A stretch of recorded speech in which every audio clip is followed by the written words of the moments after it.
Hi friends, welcome back to my channel Chintala Pushpa cooking channel. ఈరోజైతే నేను fish biryani ఎలా చేయాలో ఈ వీడియో ద్వారా చూపిద్దాం అనుకుంటున్నా. అలాగే ఫస్ట్ టైం నా ఛానల్ని చూస్తున్నట్లయితే కింద రెడ్ కలర్లో సబ్స్క్రైబ్ బటన్ ఉంటుంది, దాన్ని ప్రెస్ చేయండి. పక్కనే బెల్ ఐకాన్ వస్తుంది, దాన్ని ట్యాప్ చేయండి. అప్పుడు నేను చేసే ప్రతి వీడియో ఈజీగా నోటిఫికేషన్ అనేది వస్తుంది. ఓకేనా ఫ్రెండ్స్, ఇప్పుడైతే మనము రెసిపీ అనేది చూద్దాము. ఫస్ట్ అయితే ఫిష్ బిర్యానీ కోసం అయితే ఒక 2 kg ఫిష్ ముక్కలు అయితే తీసుకున్నాం కదా. తీసుకొని కల్లుప్పు లేదా దొడ్డుప్పు ఉంటుంది కదా, దాన్ని అయితే వేసుకొని ఒక పిడికెడు ఉప్పు అయితే వేసుకొని ఒక 5 minutes అయినా ముక్కలకి మంచిగా ఉప్పు అనేది పట్టించి తర్వాత ఒక 4 times అయితే కడుక్కోవాలి. వాటర్ పోసి నీట్గా కడుక్కున్న తర్వాత కొంచెం పసుపు, అల్లం వెల్లుల్లి పేస్ట్, కారం, ఉప్పు అనేది వేసుకొని ముక్కలకు మంచిగా ఉప్పు కారం పట్టే విధంగా మంచిగా పట్టించాలి. కారం, అల్లం వెల్లుల్లి పేస్ట్ అనేది మంచిగా రుద్దాలి పీసెస్కి. రుద్దిన తర్వాత కొంచెం ఆయిల్ కూడా వేసుకోవాలి. ఆయిల్ వేసుకోవడం వలన ఉప్పు కారం అనేది ముక్కలకు మంచిగా పడుతుంది కదా. ఈ విధంగా అయితే పట్టించాలి. పట్టించి ఒక కడాయి అయితే పెట్టుకొని స్టవ్ ఆన్ చేసుకొని, కడాయి అయితే హీట్ అయింది కదా. హీట్ అయిన తర్వాత చేప ముక్కలు మునిగేంత వరకు అయితే ఆయిల్ అనేది వేసుకొని హై ఫ్లేమ్లోనే పెట్టుకోవాలి. బాగా ఆయిల్ అనేది హీట్ అయిన తర్వాత ఇందాక మనం ఉప్పు కారం కలుపుకున్న ఫిష్ ముక్కలు అయితే ఉన్నాయి కదా, ఒక 1/2 hour అయితే పక్కన పెట్టుకొని 1/2 hour తర్వాత వేయించుకోవాలి. అలాగే మనం బిర్యానీ కోసం అయితే రైస్ ప్రిపేర్ చేసుకోవాలి కదా, అందుకని ఒక గిన్నె అయితే పెట్టుకొని అది హీట్ అయిన తర్వాత గిన్నె దాంట్లో ఒక 3 కాడల ఆయిల్ అయితే వేసుకోవాలి.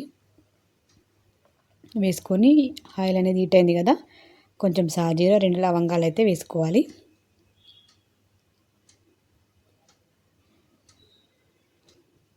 సాజీర వేగిన తర్వాత ఒక 4-5 బిర్యానీ ఆకులు కూడా వేసుకోవాలి. బిర్యానీ ఆకుల వల్ల ఫ్లేవర్ అనేది మంచి స్మెల్ అనేది వస్తుంది. అలాగే ఒక 2-3 పచ్చిమిర్చి ముక్కలు, కొంచెం సాల్ట్ అయితే వేసుకోవాలి.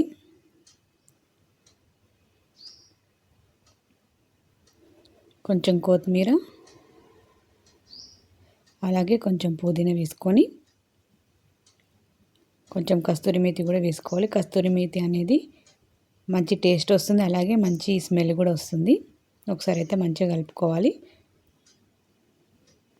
తర్వాత మన అల్లం వెల్లుల్లి పేస్ట్ కూడా ఒక స్పూన్ అయితే వేసుకోవాలి. మనం కొత్తిమీర, పుదీనా అయితే వేగినాయి కదా, వేగిన తర్వాత అల్లం వెల్లుల్లి పేస్ట్ అయితే వేసుకొని పచ్చివాసన పోయేంత వరకు అయితే మంచిగా వేయించుకోవాలి. వేయించుకున్న తర్వాత ఇప్పుడు మనం కొంచెం సాల్ట్, అలాగే 2 స్పూన్ల కారం అనేది ఈ రైస్లోనే వేసుకొని మనం అనేది కుక్ చేసుకుంటాం కాబట్టి వేసుకొని ఒకసారి అయితే మంచిగా కలుపుకోవాలి. మనం ఒక 3 గ్లాసుల రైస్ అయితే తీసుకుంటున్నాం కదా, బాస్మతి రైస్, దానికి ఒక గ్లాస్ ఎక్స్ట్రా 4 గ్లాసుల వాటర్ అనేది వేసుకోవాలి. వేసుకొని మనం ఒక స్పూన్ అయితే ధనియాల పౌడర్ వేసుకోవాలి. వేసుకొని మూత అయితే పెట్టేసుకోవాలి. ఒక 10 minutes ఒక 5 minutes తర్వాత అయితే మనకి ఎసరు అనేది వస్తుంది కదా, అప్పుడు రైస్ అయితే వేసేసుకున్నాం కదా, వేసేసుకొని ఒకసారి అయితే మంచిగా కలుపుకోవాలి. కలుపుకొని మనం రైస్కి సరిపడా సాల్ట్ అనేది సరిపోతే ఏం ప్రాబ్లం లేదు, ఒకసారి టేస్ట్ అయితే చూడండి. సరిపోకపోయినట్లయితే ఒకసారి మళ్ళీ కొంచెం వేసుకొని మంచిగా కలుపుకోవాలి. మళ్ళీ ఉప్పు అనేది మంచిగా కలుస్తుంది కదా రైస్లో, కలుపుకొని మూత అనేది పెట్టేసుకోవాలి. ఈ రైస్ వేసిన తర్వాత ఫ్లేమ్ అనేది హైలోనే ఉంచాలి, లేదంటే రైస్ అనేది ఖరాబ్ అయ్యే అవకాశం ఉంటుంది. కాబట్టి ఫ్లేమ్ అనేది హైలోనే ఉంచుకుంటే తొందరగా వాటర్ అనేది ఇంకిపోతుంది కదా, రైస్ అనేది పర్ఫెక్ట్గా అయితే అవుతుంది.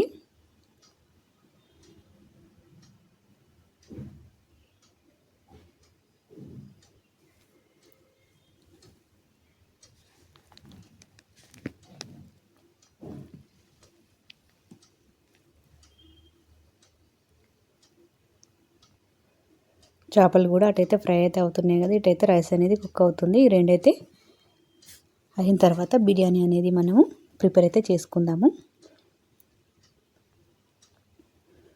ఆ చేపలు ఫ్రై చేసిన ఆయిల్లోనే మనకు కొన్ని ఉల్లిపాయలు అయితే కావాలి కదా, డీప్ ఫ్రై చేసినవి అంటే వేయించిన ఉల్లిపాయలు కావాలి కాబట్టి దాంట్లోనే వేయించుకుంటున్నాం కదా, అదే ఆయిల్ అలాగే ఈ బిర్యానీ చేసే ముందు కొంచెం కర్రీ ప్రిపేర్ చేస్తాం కదా, ఆయిల్ అలాగే ఉల్లిపాయలు కూడా వేసేసుకోవాలి. ఒక 3-4 గరిటెల ఆయిల్ అయితే వేసుకొని దాంట్లోనే సాజీరా, బిర్యానీ ఆకు, లవంగాలు, దాల్చిన చెక్క, అలాగే పచ్చిమిర్చి, కొత్తిమీర, పుదీనా వేసుకొని ఒకసారి అయితే మంచిగా కలుపుకొని పుదీనా కొత్తిమీర అనేది వేగాలి. మంచిగా వేగిన తర్వాత ఒక స్పూన్ అల్లం వెల్లుల్లి పేస్ట్ వేసుకున్నాం కదా, వేసుకొని అలాగే ఒక హాఫ్ స్పూన్ అయితే పసుపు వేసుకొని మంచిగా కలుపుకోవాలి. ఒకసారి అయితే కొంచెం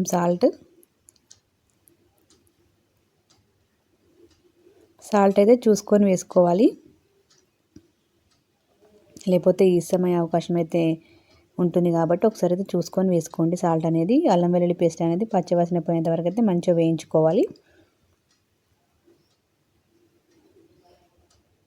మనం రైస్లో కారం, ఉప్పు అవన్నీ వేసినాం కదా, అలాగే ఫిష్లో కూడా కారం, ఉప్పు అవన్నీ వేసినాం కాబట్టి ఇంకా మనం ఈ కర్రీ నార్మల్గా ప్రిపేర్ చేసుకొని కొంచెం దాంట్లోనే ఇంకా కారం అదేమి వేయకుండా ఇట్లా వేగిన తర్వాత ఉల్లిపాయలు అయితే దాంట్లో మనం ఇంతకుముందు అయితే కుక్ చేసుకున్న రైస్ అయితే ఉంది కదా,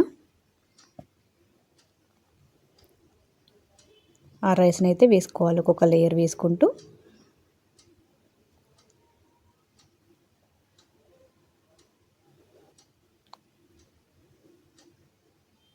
కొన్ని వేయించుకున్న ఉల్లిపాయలు, అలాగే కొంచెం పుదీనా, కొత్తిమీర అయితే వేసుకోవాలి.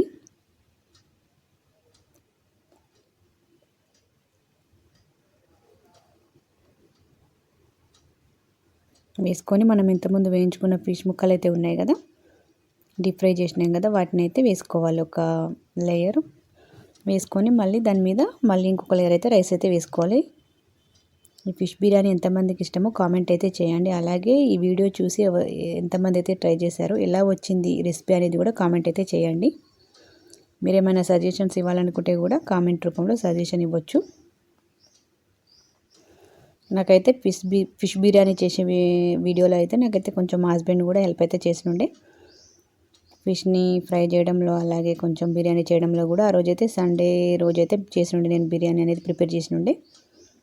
కొంచెం లంచ్కి లేట్ అవుతుంది అనేసి ఇద్దరం అయితే ప్రిపేర్ అయితే చేసినుండే. ఈ విధంగా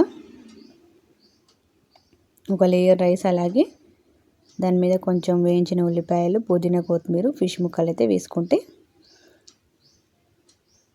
ఇలా ఎన్ని లేయర్స్ అయితే అన్ని లేయర్స్ రైస్, అలాగే వేయించిన ఉల్లిపాయలు, పుదీనా, కొత్తిమీర, ఫిష్ ముక్కలు వేసుకొని ఫైనల్గా పైననైతే ఒక 2 స్పూన్ల నెయ్యి కూడా వేసుకోవాలి. మీ ఇష్టం, ఒకవేళ నెయ్యి నచ్చని వాళ్ళు ఆయిల్ అయినా వేసుకోవచ్చు, వేసుకోకపోయినా నో ప్రాబ్లం, మీ ఇష్టం అండి అది. వేసుకొని పైన అయితే కొంచెం ఆయిల్ అయినా లేకపోతే ఒక 2 స్పూన్ల నెయ్యి అయినా వేసుకోవాలి. వేసుకున్న తర్వాత ఒక 2 మినిట్స్ అయితే మూత పెట్టేసుకుంటే, 2 మినిట్స్ హై ఫ్లేమ్లో, ఒక 3 మినిట్స్ అయితే లో ఫ్లేమ్లో పెట్టుకున్నట్లయితే మన బిర్యానీ అయితే రెడీ అయిపోతుంది. ఈ ఫిష్ బిర్యానీ నచ్చిన వాళ్ళైతే ఇప్పుడైతే బిర్యానీ అనేది రెడీ అయితే అయిపోయింది కదండి. ఈ వీడియో కనుక మీకు నచ్చినట్లయితే లైక్ చేయండి, షేర్ అనేది మీ ఫ్యామిలీ మెంబర్స్కి అలాగే ఫ్రెండ్స్కి అయితే షేర్ చేయండి, కామెంట్ చేయండి, సబ్స్క్రైబ్ చేయడం మాత్రం మర్చిపోవద్దు, సపోర్ట్ కూడా చేయండి. ఈ ఫిష్ బిర్యానీ అయితే ఈ విధంగా అయితే వచ్చిందండి. మీకైతే నచ్చింది అనుకుంటున్నా. Thanks for watching this video.